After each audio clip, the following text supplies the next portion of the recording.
6 de junio de 1944. Un día gris amanece sobre el Canal de la Mancha. Lo que se ve en el horizonte no tiene precedente en la historia de la humanidad. 7.000 barcos, 130.000 hombres cruzando el canal bajo la cobertura de 11.000 aviones. En pocas horas, esos hombres desembarcarán en las costas de Francia. Otros 20.000 ya han llegado por aire, en paracaídas, en plena oscuridad. Al caer ese día, 10.500 soldados aliados habrán perdido la vida. Y casi los mismos del lado alemán. 11 semanas después, París será liberada, y el camino hacia Berlín quedará abierto. Todo comenzó un año antes. El 1 de diciembre de 1943, en Teherán, 3 jefes de Estado tomaron una decisión que cambiaría el curso de la guerra. Desde que la Unión Soviética entró en el conflicto en 1941, Stalin exigía la apertura de un segundo frente en Occidente para aliviar la presión sobre el Ejército Rojo, que combatía solo contra Alemania en el este. Churchill, convencido de que un ataque directo a través del canal era demasiado arriesgado, había convencido a Roosevelt de atacar primero desde el norte de África y luego desde Italia. Pero ese camino había quedado bloqueado al sur de Nápoles.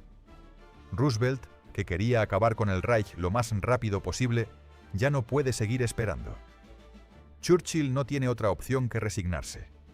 La invasión de Europa Occidental tendrá lugar en la primavera de 1944. El 15 de enero de ese año, el general Dwight Eisenhower llegó a Londres para ponerse al mando de la operación. La llamaban la soberana de todas las batallas. Su segundo debía ser británico. Eligió al general Bernard Montgomery, el héroe de la campaña africana contra Rommel y el favorito del pueblo inglés. Ante la prensa, Montgomery posaba con la misma facilidad con que dirigía a sus hombres. Siempre más sensible a las cámaras que a los gestos de sus compañeros. Los militares ya tenían su plan. Normandía, no Calais. La costa de Normandía estaba más lejos de Inglaterra, pero estaba menos defendida. El asalto tendría lugar entre Ouistreham y Carentan. Montgomery insistió en extender el frente hacia el oeste para acercarse al puerto de aguas profundas de Cherburgo, que habría que tomar rápidamente para garantizar la logística de un ejército en expansión. El secreto era vital. Los alemanes no debían saber nada. Del lado alemán, Hitler llevaba 2 años construyendo su respuesta. El Muro Atlántico, una línea continua de 6.000 kilómetros de fortificaciones desde Noruega hasta la frontera española, levantada con el trabajo forzado de cientos de miles de personas y más de 13 millones de toneladas de hormigón. A principios de 1944, Hitler envió a uno de sus generales más brillantes a reforzar esas defensas, el mariscal Erwin Rommel.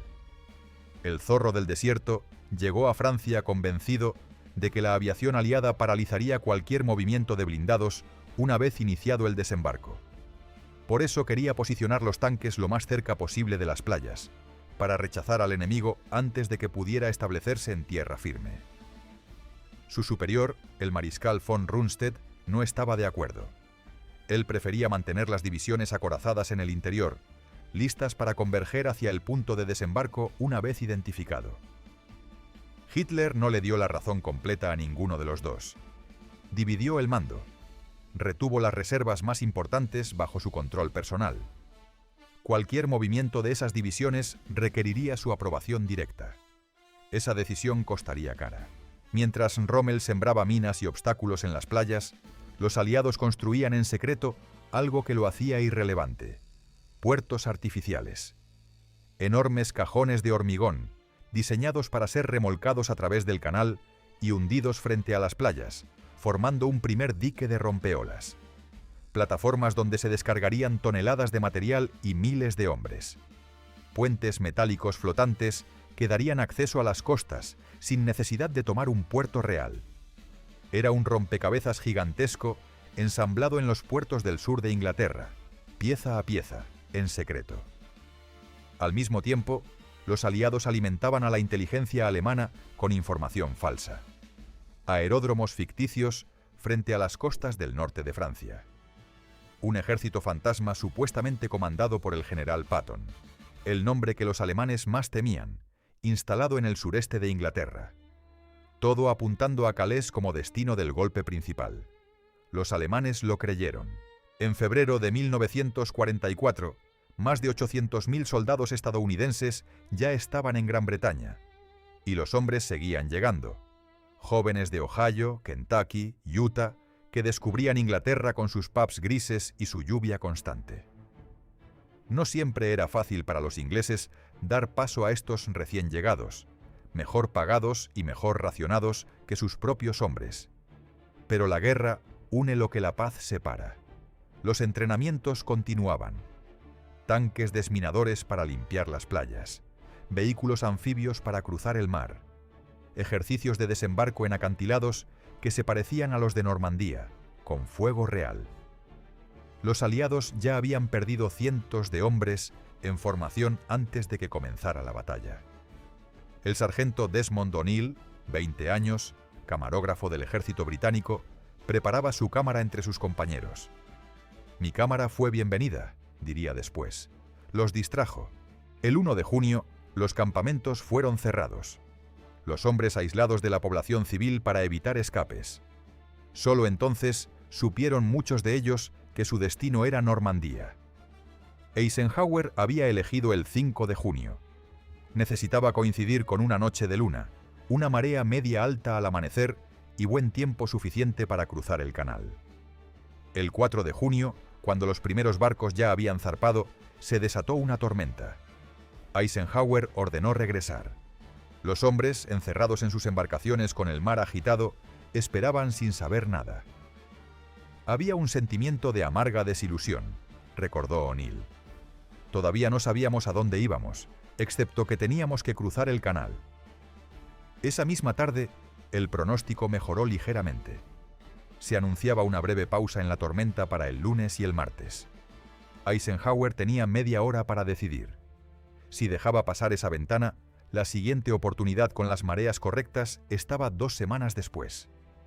2 semanas que el secreto de la operación podría no sobrevivir. A las 21:45 del 4 de junio, Eisenhower dio la orden. Zarpen el 6 de junio. Esa misma noche, escribió una carta que guardó en el bolsillo. En ella asumía la responsabilidad personal y exclusiva por el fracaso, en caso de que la operación saliera mal. Si hubo algún error o equivocación durante este intento, asumo toda la responsabilidad. En la noche del 5 al 6 de junio, Eisenhower visitó a los hombres de la 101ª División Aerotransportada en el aeródromo de Greenham Common, horas antes de su despegue. Serían de los primeros en llegar a suelo francés. Detrás de su sonrisa, Ike parecía tenso.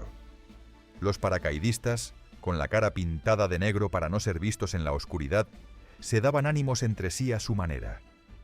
Se quedó hasta que despegó el último avión. A las 3:15 de la mañana del 6 de junio, los bombarderos aliados comenzaron a atacar las posiciones alemanas a lo largo de toda la costa de Normandía. Al amanecer, la artillería naval tomó el control, disparando sobre el muro atlántico. Luego vinieron las barcazas. 5 playas. Utah y Omaha para los americanos. Gold y Sword para los británicos. Juno para los canadienses. En 4 de las 5, el plan funcionó. En la quinta, todo salió mal desde el primer minuto. Omaha Beach. Los bombardeos aéreos previos habían fallado, desviados por las nubes bajas para no golpear a las propias tropas. La artillería naval no había tenido tiempo de neutralizar las defensas. Y las barcazas fueron lanzadas demasiado lejos de la costa, en medio de un mar embravecido. Robert Capa, el único fotógrafo civil presente ese día, lo recordó así. Cuando el sonido de la primera explosión llegó a nuestros oídos, nos tiramos de bruces sobre el vómito, sin vigilar ya la costa que se aproximaba.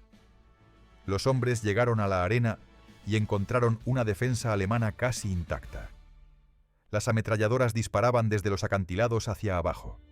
No había cobertura posible. El viento hizo subir el mar más rápido de lo esperado. Las siguientes oleadas de asalto se empalaron en los obstáculos de Rommel. Los hombres se ahogaban, arrastrados por el peso de su equipo. El mar se tiñó de rojo. Desde el cuartel general, llegaba el mismo mensaje, una y otra vez. Estamos inmovilizados por la artillería enemiga. El mando americano consideró detener la ofensiva. Ese día, Omaha costó 3.000 vidas. Al caer la tarde, el sol volvió a salir. Los primeros hombres lograron escapar de la trampa. La llegada de tropas se reanudó. El desembarco había tenido éxito.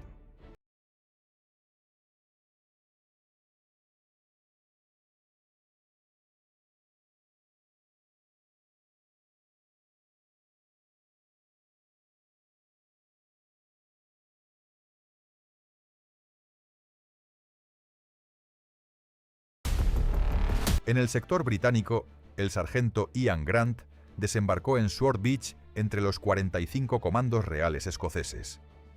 Cuanto más nos acercábamos a la playa, cuanto más ensordecedor se hacía el ruido, recordó. Ya solo quedaba descender lo mejor posible. La bolsa que llevabas en la espalda te estaba empujando hacia abajo. El joven Desmond O'Neill llegó 45 minutos antes que Grant. Filmó los últimos temblores de la batalla. En medio del humo gris, todo parecía irreal. No fue una batalla como uno podría imaginar, o verlo en películas. De repente, su cámara dio un tirón. Él mismo fue alcanzado. Disparó algunos tiros más con el brazo sano y fue repatriado a Inglaterra esa misma noche. Sword Beach costó 600 muertos y heridos. 2 días después del día D, Montgomery llegó a Normandía. Debía haber tomado Caen desde el primer día. No lo había hecho. La ciudad seguía en manos alemanas. Las divisiones blindadas alemanas, en particular la 12ª Panzer SS Hitlerjugend, bloqueaban el camino. Contraatacaron los días 7, 8 y 9 de junio con ferocidad. Los alemanes sabían defender con setos. En el bocage normando, el terreno se convirtió en aliado del defensor. Una red de campos rodeados por muros de tierra y vegetación densa que los tanques aliados no podían cruzar directamente.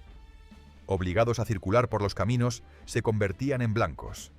«¡Un maldito país!», decían los soldados americanos. «¡Qué país tan asqueroso!». Montgomery finalmente recurrió a los bombardeos masivos.